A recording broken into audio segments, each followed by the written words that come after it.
नमस्कार, India voice देख रहे हैं आप और मैं हूं आपके साथ शिवम दुबे। इंडिया वॉइस के खास कार्यक्रम देवभूमि समाचार में आप सबका स्वागत है। बुलेटिन की शुरुआत करेंगे खबरों की ओर। मुख्यमंत्री पुष्कर सिंह धामी आज हरिद्वार के दौरे पर रहे, जहां उन्होंने हरिद्वार के नवनिर्मित सिटी स्पोर्ट्स कॉम्प्लेक्स सहित 54 करोड़ 31 लाख की योजनाओं का लोकार्पण और शिलान्यास किया, जिसमें से करीब 21 करोड़ की लागत से तैयार हुई सिटी स्पोर्ट्स कॉम्प्लेक्स का उद्घाटन मुख्यमंत्री ने।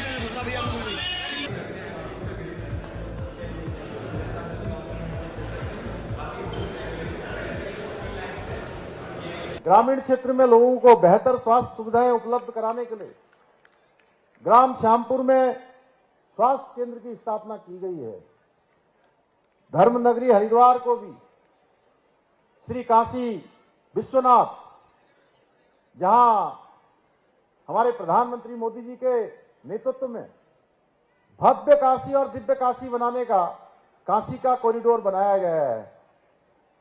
एक समय जब लोग भगवान विश्वनाथ जी के दर्शन करने जाते थे तो एक सकरा सा रास्ता होता था और दर्शन करने में कठिनाइयों का सामना करना पड़ता था, लेकिन हमारे प्रधानमंत्री मोदी जी की इच्छा शक्ति के कारण से आज काशी का कॉरिडोर बन जाने के बाद वो पूरे हाईवे जैसा निर्मित हो गया है। एक साथ लाखों लाखों लोग आज बाबा विश्वनाथ जी के दर्शन कर रहे हैं, बाबा भोलेनाथ के दर्शन कर रहे हैं। इसी प्रकार से उज्जैन में महाकाल कॉरिडोर, इसी की भांति हम भव्य और दिव्य रूप देने के लिए हरिद्वार और ऋषिकेश कॉरिडोर के लिए भी काम कर रहे हैं। उसके लिए अभी 1-2 दिन पहले श्री मदन कौशिक जी भी हमारे साथ उस बैठक में थे। अनेक सुझाव, अनेक प्रकार के लोगों के अलग अलग प्रकार के सुझाव आए हैं। अन्य लोगों से भी हम कंसल्टेंट कर रहे हैं, सभी के सुझाव लेकर उस काम को भी आगे बढ़ा रहे हैं। हरिद्वार में हेली सेवाओं के लिए हेलीपोर्ट का निर्माण करने के साथ ही नगर की जो जाम की समस्या है उससे मुक्ति दिलाने के लिए पोर्ट टैक्सी के संचालन की कार्य योजना भी तैयार की जा रही है। हर की पैड़ी से मां चंडी देवी तक रोपवे के निर्माण को हरी झंडी मिल चुकी है, जिसका निर्माण कार्य शीघ्र ही प्रारंभ हो जाएगा। तो वहीं मुख्यमंत्री पुष्कर सिंह धामी ने मदरसों पर जांच को दोहराते हुए कहा कि मदरसों की जांच के आदेश दे दिए गए हैं और जिन मदरसों में गलत तरीके से गतिविधियां संचालित की जा रही हैं उनके खिलाफ सख्त कार्रवाई के भी आदेश दिए गए। अवैध मदरसों और यूसीसी पर मुख्यमंत्री पुष्कर सिंह धामी ने कहा कि जनवरी 2025 में यूनिफॉर्म सिविल कोड लागू हो चुका।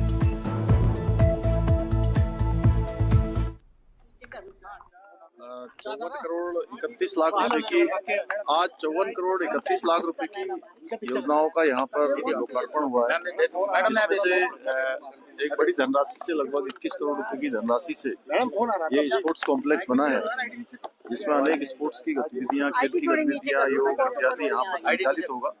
और शहर के बीच में कॉम्प्लेक्स बन जाने से निश्चित रूप से यहाँ के सभी खिलाड़ियों को, यहाँ के सभी नागरिकों को, सबको एक अच्छी सुविधा यहाँ पर मिल पाएगी। इसके साथ साथ रुड़की में, अन्य नगर पालिकाओं में, नगर परिषद में और स्कूलों में एक काम करवाए गए हैं और ये सभी काम पूरे हरिद्वार जनपद के लिए आने वाले समय में एक विकास के मील के पत्थर साबित होंगे।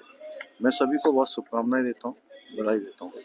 सर दिल्ली वाला सर उसको कैसे राहुल गांधी जी द्वारा जो भाजपा सांसदों को तोड़ गई, देखिए उसकी जितनी निंदा की जाए कम है, क्योंकि अब ये लोग जब लोकतांत्रिक तरीके से काम नहीं कर पा रहे, जनता इनको लगातार नकारने का काम कर रही है। अभी हरियाणा का विधानसभा का चुनाव हो, महाराष्ट्र का विधानसभा चुनाव हो, जिस प्रकार से जनता ने इनको पूरी तरह से नकार दिया है, उससे बौखला कर अब ये इस प्रकार की हाथापाई, इस प्रकार की चीजों पर उतारू बलपूर्वक काम करने पर विश्वास कर रहे हैं। निश्चित रूप से देश की जनता देख रही है। तो मुख्यमंत्री पुष्कर सिंह धामी ने केंद्र सरकार द्वारा उत्तराखंड को इस साल के लिए पूंजीगत निवेश के अंतर्गत विशेष सहायता योजना के तहत कुल 50 करोड़ 97 लाख की वित्तीय सहायता दिए जाने के लिए केंद्र सरकार और केंद्रीय वित्त मंत्री का आभार जताया। मुख्यमंत्री ने कहा कि इस धनराशि से राज्य में संचालित योजनाओं को बेहतर बनाने में मदद मिलेगी। राज्य सरकार के अनुरोध पर केंद्रीय वित्त मंत्रालय ने यह धनराशि को मंजूरी दी है। डबल इंजन की सरकार लगातार जनहित के लिए काम कर रही है। देवभूमि के लोगों को आर्थिक रूप से समृद्ध बनाने के लिए हम प्रयास कर रहे हैं। अस्पताल बनाते हैं, कोई बस अड्डा बनाते हैं या कोई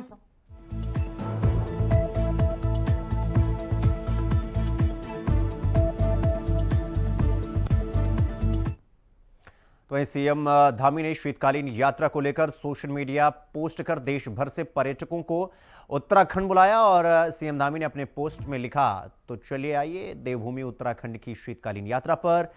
पंगोट नैनीताल आपकी शीतकालीन यात्रा को अविस्मरणीय बनाने के लिए तैयार है। यहाँ की शांत वादियां, सर्द मौसम की ताजगी और प्राकृतिक सौंदर्य आपके मन को सुकून और आनंद से भर देगा। आप सभी का हार्दिक स्वागत और अभिनंदन।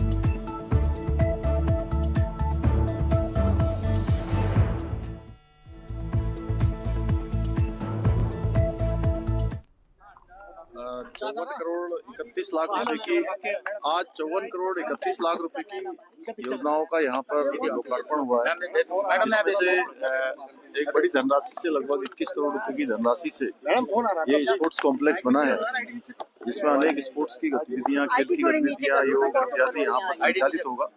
और शहर के बीच में कॉम्प्लेक्स बन जाने से निश्चित रूप से यहाँ के सभी खिलाड़ियों को, यहाँ के सभी नागरिकों को, सबको एक अच्छी सुविधा यहाँ पर मिल पाएगी। इसके साथ साथ रुड़की में अन्य नगर पालिकाओं में चारधाम यात्रा बंद होने के बाद अब राज्य सरकार ने शीतकालीन यात्रा को बढ़ावा देने का प्रयास किया है।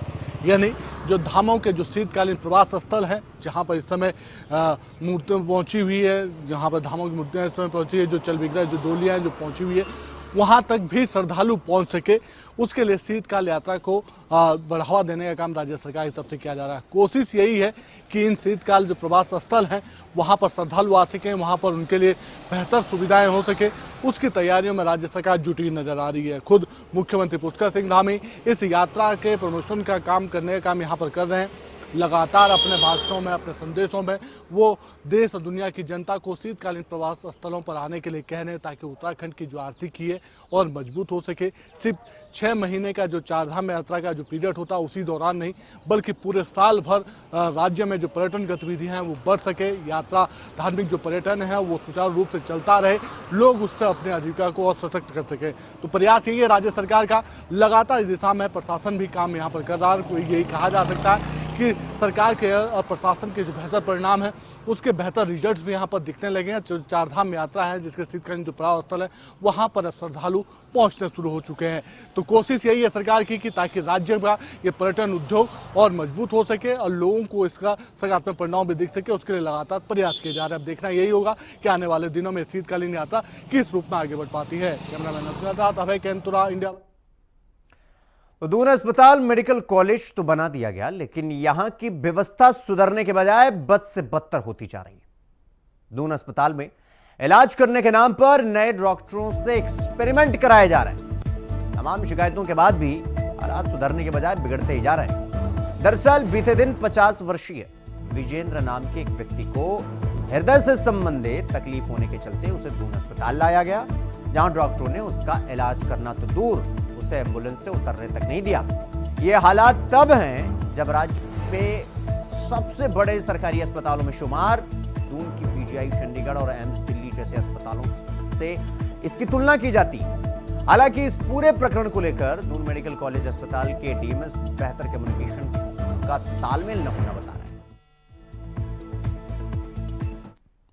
कम्युनिकेशन की कमी है यहाँ पर। जैसे जो एम्बुलेंस वाला मरीज जो बताया गया है वो पीआरओ के कहने पर भी और ईएमओ के कहने पर भी मरीज को अंदर नहीं लाए और अपने आप आईसीयू चले गए, जहाँ उन्हें कोई बेड नहीं दिखा तो फिर वो दूसरे अस्पताल ले गए या घर ले गए।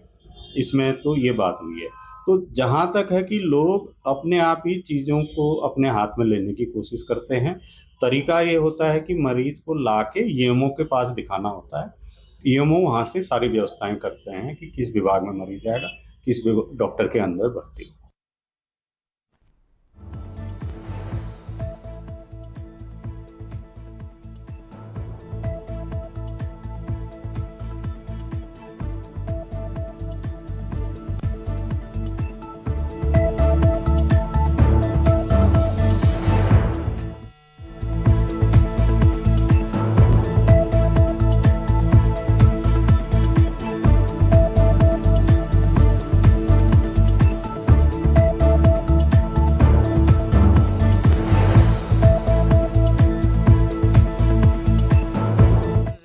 सवालों के घेरे में रहता है। लगातार आरोप कहीं ना कहीं दून हॉस्पिटल पर लगते रहते हैं। वहीं देखिएगा कि आज जिस तरीके से कहा जाए कि दून हॉस्पिटल की जो तुलना है वो एम्स और बड़े हॉस्पिटलों से की जाती है, लेकिन हालात जो है बद से बदतर नज़र आ रहे हैं। क्योंकि देखिएगा कि हाल ही में एक 50 वर्षीय व्यक्ति हॉस्पिटल पहुंचते हैं और उसको एम्बुलेंस से तक नहीं उतरने दिया, तो कहीं ना कहीं एक सवाल खड़ा दोनों अस्पताल पर करता है। और जिस तरीके से देखा जाए कि जब उस व्यक्ति की मौत हो जाती है तो कहीं ना कहीं उसके बाद जो आरोप हैं, जो उनके परिजन हैं, उन्होंने सीधा सीधा आरोप अस्पताल पर लगाया है कि जो अस्पताल के डॉक्टर हैं उन्होंने गाड़ी से मरीज को उतरने तक नहीं दिया, बल्कि उसका इलाज तक नहीं किया। और देखिएगा कि लगातार इस तरह के जो सवाल हैं वो दून हॉस्पिटल पर उठते हुए नजर आते हैं। लेकिन अब देखने वाली बात होगी कि क्या उस व्यक्ति का जो इलाज नहीं किया है जिसके कारण ये मौत हुई है, तो उसके बाद जो जांच एक कमेटी बनाई जाएगी और उस कमेटी क्या करती है ये देखने वाली बात होगी। लेकिन वही देखिएगा कि अब अस्पताल प्रशासन भी कहीं ना कहीं पल्ला झाड़ता हुआ नजर आ रहा है। और जो सीएमएस हैं अनुराग अग्रवाल, उन्होंने साफ तौर पे कहा है कि ये एक तालमेल की कमी है जिसके कारण इस तरह की दिक्कतें अस्पताल में देखने को मिलती हैं। लेकिन एक बड़ा सवाल ये भी यहाँ पर खड़ा होता है कि जब तालमेल की कमी है तो आखिर सीएमएस वहाँ पर क्या कर रहे हैं? वो तालमेल क्यों नहीं डॉक्टरों के साथ बिठाते कि ताकि जो मरीज वहाँ पर आए, क्योंकि दोनों हॉस्पिटल एक ऐसा अस्पताल है कि जहाँ पर दूर दूर से जो मरीज हैं वो आते हैं, क्योंकि जो गरीब लोग हैं उनको जो एक सहारा है वो कहीं ना कहीं दोनों हॉस्पिटल का है। लेकिन उसके बावजूद भी मरीजों को उसका सहारा नहीं मिल पाता है और इस तरीके से उनकी मौत हो जाती है। तो कहीं ना कहीं इसको देखते हुए लगता है कि देहरादून के जो दोनों हॉस्पिटल है उसके हालात बद से बदतर होते हुए नजर आ रहे हैं। India voice, Dhanraj Garg, Dehradun. तो रुड़की नगर निगम के बाहर कांग्रेस महानगर अध्यक्ष राजेंद्र चौधरी के नेतृत्व में कांग्रेस कार्यकर्ताओं ने गृह मंत्री अमित शाह का पुतला दहन किया और जमकर विरोध प्रदर्शन किया। इस मौके पर राजेंद्र चौधरी ने कहा कि देश का संविधान लिखने वाले बाबा साहब भीमराव अम्बेडकर के खिलाफ उनका ही नहीं बल्कि देश का अपमान किया, जो कतई बर्दाश्त नहीं किया जाएगा। कांग्रेस के वरिष्ठ नेता सचिन गुप्ता ने कहा कि देश की राष्ट्रपति को ऐसे व्यक्ति को फौरन उनके पद से हटाने का काम करना चाहिए।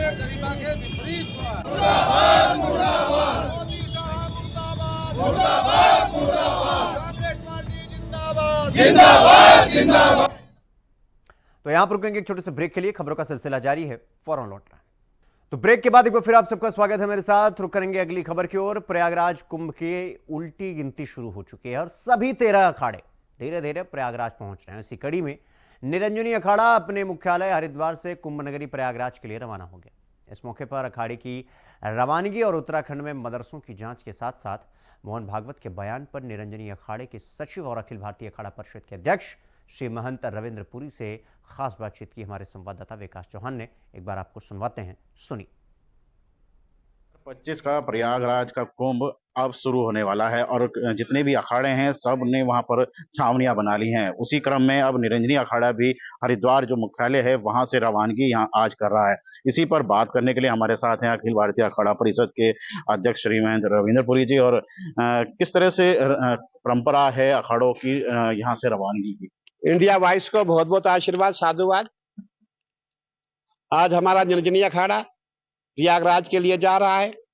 जितने हमारे संत महात्मा है सभी के झोले बंध गए हैं। जो भी झोला ठेला इनके साथ है वो सब साथ ही जाएगा, ट्रेन में जाएंगे, कल प्रयागराज पहुंच जाएंगे। ये मेला है, मेला ठेला, मेले में ठेला साथ होता है। गुरु जी, और आज रवानगी है तो किस तरह से क्या क्या आज यहाँ पर किया गया है, किस तरह से? देखिए, आज हमारे जो देवता है वो सुबह यहाँ से निकल चुके हैं। हमारे यहाँ जमात कहा जाता है और जमात अब निकलने वाली है जो ट्रेन से प्रयागराज पहुंचेगी। और यही प्रयास किया जा रहा है जितने संत महात्मा है सभी महाकुंभ का हिस्सा बने और गंगा जी में गोता लगाए। वहाँ गंगा जी भी है, यमुना जी भी और माँ सरस्वती भी है, उसमें स्नान करें और पुण्य के जो है भागी बने। गुरु जी, अब यहाँ से रवानगी के बाद जब पूरा अखाड़ा वहाँ पहुंचेगा उसके बाद की गतिविधियां और उसके बाद की किस तरह से रहने वाली हैं? देखिए, इस समय हमारा अखाड़ा जब यहाँ से प्रयागराज पहुंचेगा और हमारा मेला क्षेत्र है, मेला क्षेत्र में हमारा जो धर्म ध्वजा है उसको फहराया जाएगा।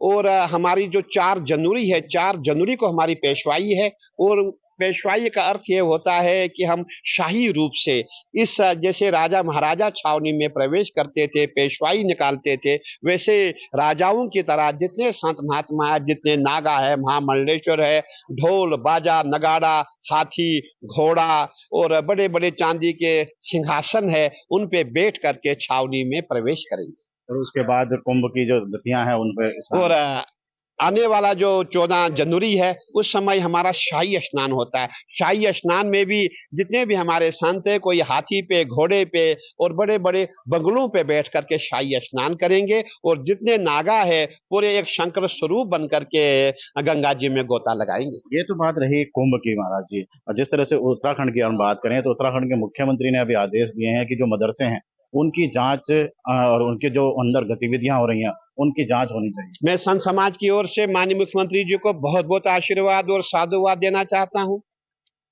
मैं यही कहूंगा, यत्र योगेश्वरा कृष्णो यत्र पार्थो धनुर्धरा तत्र श्री विजयो भूतिर ध्रुवा नितिर्मतिर मम। जहां हमारे माननीय प्रधानमंत्री जी है और हमारे उत्तराखंड के माननीय मुख्यमंत्री जी है, जहां ये दोनों है वहां सब संभव है और संभव भी संभव हो जाएगा, क्योंकि हमारे माननीय मुख्यमंत्री जी ऐसा कार्य कर रहे हैं, ना भूतो ना भविष्यति। हमने कभी भी अपने मुख्यमंत्री जी को सीएम हाउस में बैठे नहीं देखा। पूरे उत्तराखंड में कहाँ क्या हो रहा है, कहाँ क्या नहीं हो रहा है, कैसे हो रहा है, उनकी पूरी निगाह में है। और उन्होंने जिसके ये जो जांच के लिए आदेश दिया है, इसके लिए हम सब उनको आशीर्वाद देना चाहेंगे और ये भी कहना चाहेंगे कि बहुत जल्दी ये कार्य हो, ताकि हमारे उत्तराखंड में जितना लव जहाज है, हमारा जितना भी थूक जहाज है, लैंड जहाज है, ये समाप्त हो जाए। थे अखिल भारतीय अखाड़ा परिषद अध्यक्ष श्रीमंत रविंद्रपुरी जो बता रहे थे कि किस तरह से जो आज रवानगी होगी अखाड़े की कुंभ के लिए और अन्य जो विषय हैं उन पर हमसे उन्होंने बात की है। विकास चौहान, इंडिया वॉइस, हरिद्वार। तो देवभूमि समाचार में फिलहाल आज के लिए बस इतना ही। देश और दुनिया की तमाम खबरों को देखने के लिए देखते रहिए इंडिया वॉइस। नमस्कार।